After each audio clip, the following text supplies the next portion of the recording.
पढ़ाई भी शुरू कर दी दिल्ली में, पढ़ते रहे। पढ़ने के बाद उनकी नौकरी लगी महाराष्ट्र में। उसी जगह मानवर कांसीराम पहुंचे और मानवर कांसीराम एक अधिकारी थे। जब दीना भाना वहां पर 14 अप्रैल के लिए भाई और त्योहार होते हैं, हमारे देखिए पर्व होते हैं, हम पर्व मनाते हैं, त्योहार नहीं मनाते हैं।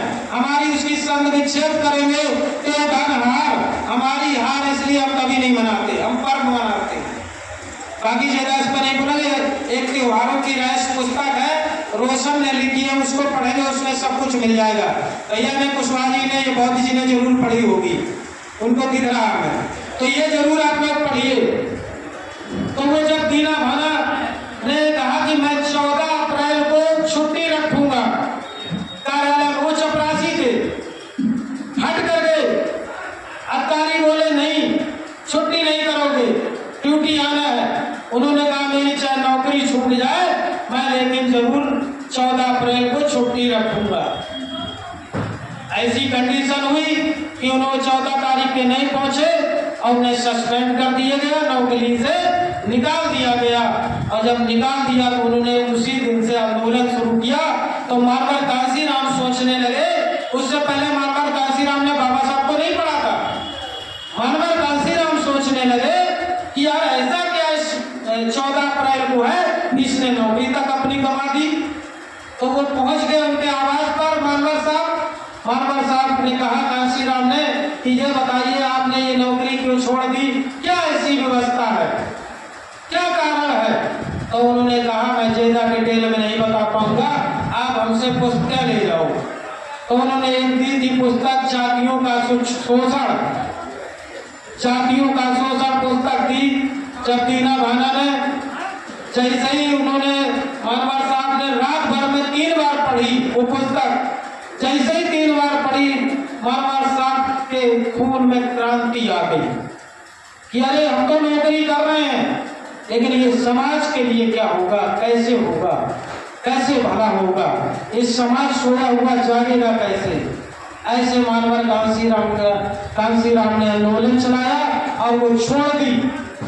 क्या छोड़ दी? नौकरी। और वहीं से आज दीना भाना की देन है जो पूरे भारत में 14 अप्रैल को छुट्टी मनाई जाती है। इसीलिए आज हम लोग 14 अप्रैल जो पूरे देश में छुट्टी रहती है, तो वो दीना भाना वाल्मीकि समाज के लोग थे, उन्हीं की देन है। इनके लिए जोरदार ताली हो जाए। क्या वाल्मीकि इसलिए नहीं हो, इसलिए इनकी देन की वजह से फिर मानवर साहब ने क्रांति चलाई और आज पूरे भारत में क्रांति दिख रही है। न इससे पहले ना हम बुद्ध को जान पा रहे थे, न इससे पहले अशोक सम्राट को जान पा रहे थे, न ज्योतिराव फूले को जान पा रहे थे। आज इन महापुरुषों के इतिहास को अगर जान पा रहे हैं तो वो दीना भाना वाल्मीकि समाज के थे, उनकी वजह से हम लोग इतिहास जान पा रहे हैं। देखिए, मैं अशोक सम्राट की जयंती पर इनको क्यों बोल रहा हूँ, सम्राट अशोक की जयंती पर उनको क्यों बोल रहा हूँ, क्योंकि बताना जरूरी है कि जड़ से शुरुआत कहाँ से हुई, आज हम लोग यहाँ कैसे खड़े। अब अगर हम लोग आगे बढ़ना चाहते हैं, अब अगर हम लोग बढ़ना चाहते हैं तो एक ही रास्ता है कि हम लोग फिर घर अशोक सम्राट पैदा करें, घर ज्योतिराव फूले पैदा करें, घर बाबा साहब अम्बेडकर पैदा करें, घर में हम लोग बुद्ध की विचारधारा को पैदा करें, तभी हम लोगों का भला होगा। और अगर हम लोग देखिए, बुद्ध तो चले गए, नहीं आएंगे, अशोक सम्राट चले गए, नहीं आएंगे, ज्योतिराव फूले चले गए, दोबारा नहीं आएंगे, बाबा साहब अम्बेडकर चले गए, दोबारा नहीं आएंगे।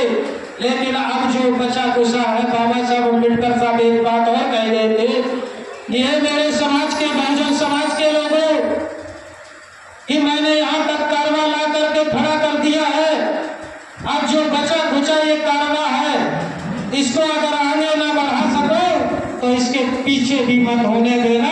तो आज तुम्हारे हिस्से की लड़ाई इन महापुरुषों की हम लोगों को लड़नी पड़ेगी, तभी तुम्हारा स्वाभिमान और सम्मान बरकरार रह पाएगा, वरना नहीं रहेगा, नहीं रहेगा, गारंटी लेता हूँ। सामंतशाही इस भारत में इस समय इतनी ताकत और शक्ति में है कि अगर सोशल मीडिया पर सच्चाई भी बता दो तो वो कार्रवाई कर देते हैं।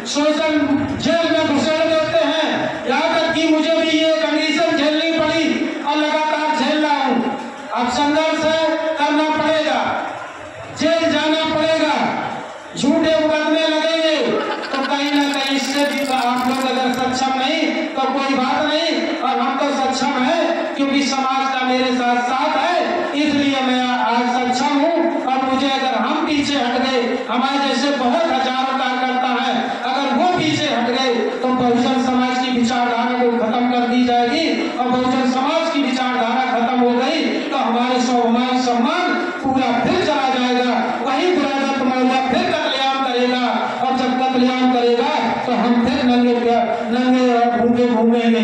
आज जो अच्छे कपड़े पहने, इसलिए हमें अपने स्वाभिमान सम्मान को अगर बचाना है तो इन महापुरुषों की विचारधारा को घर तक पहुंचाना है, तभी हमारा स्वाभिमान सम्मान जी बचेगा।